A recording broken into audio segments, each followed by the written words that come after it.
Hello and welcome to the Daily Dose of Safety with Dr. Charlie Cartwright. So today I want to talk about the recipe, specifically the recipe for safety in your workplace.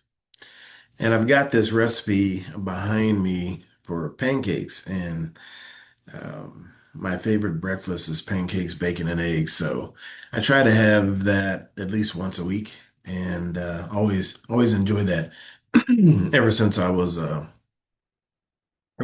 kid. And one of my friends is interested in cooking and enjoys that. And he's telling me this story about how he'd always wanted to talk to, a chef from New York in one of the famous culinary schools and just ask him some questions. And so he finally got the opportunity to do that. And he said, "Hey, what's the secret to great cooking? What can you share that with me?" The guy said, "Sure." He says, "All right." And he's excited, what this knowledge he's gonna drop on me. And the guy looked at him and he said, "Follow the recipe." And my buddy's like, "What? Is that it?" And he said, "Yeah, that's it. Follow the recipe." And so when you think about safety, what's the recipe? And we know statistically there's been plenty of research out there that engaged employees are much safer than their disengaged counterparts. As a matter of fact, disengaged employees are 400% more likely to be injured at work, 600% more likely to suffer a lost time injury. So we know one of the keys to safety, one of the big keys is an engaged employee or someone that's engaging with the training, engaging with the PPE, engaging with leadership, engaging with their coworkers, engaging with the process, engaging with the plan, right? So how do we engage them? What's the recipe? And thankfully, the recipe is very simple. And here's what it is. The number one indicator on whether an employee chooses to be engaged is whether he or she believes their manager, their supervisor, genuinely cares about them as a human being. That's it. So, how do we show people that we genuinely care about them as a human being? Well, we need to know things about them. We need to engage them in conversation, and we need to engage them in conversation on a regular basis that has nothing to do with work. How's your family doing? What are their hobbies? What are their likes? What are their dislikes? What are their passions? What are their goals? What are their hopes, their dreams? Do you know what they are? And if you don't have the answer to those questions, then it's really hard to demonstrate that you care about that person as a human being if you don't know anything about them.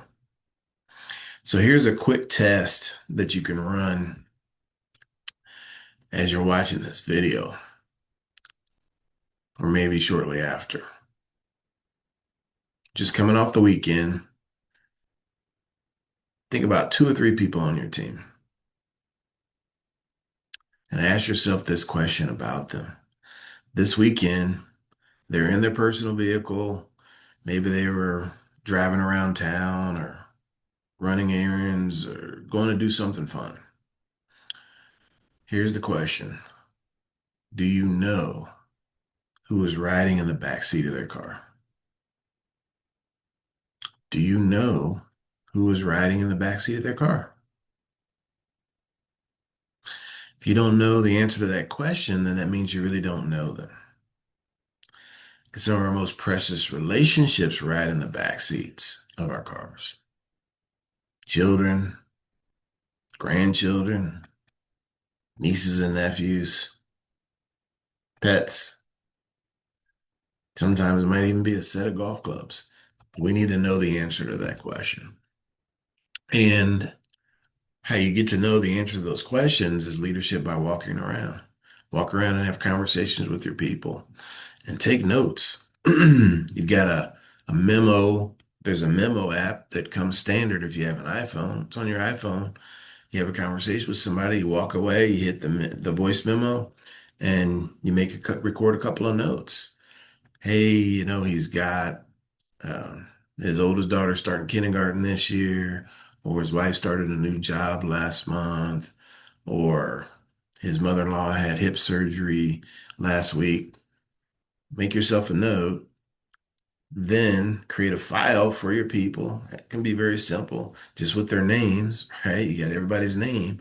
And then when you have conversations, you go in and you document the information that you found out. That way you can follow up, right? 2 weeks from now. Hey, how's your mother-in-law doing after that surgery? Or hey, school started. Is your daughter enjoying kindergarten? How's she like her teacher? These are simple questions to ask, but it shows that, hey, you're taking an interest in them personally. And then it makes the business conversation so much easier. So think about it, implement it, and I guarantee you it will improve the safety culture within your organization, the culture overall, and the performance of your people as far as safety and every other aspect that you're measuring, whether it's productivity, quality, it's going to improve all of it. I guarantee you. And that's my message for today. So I hope this finds you well. And until next time, take care.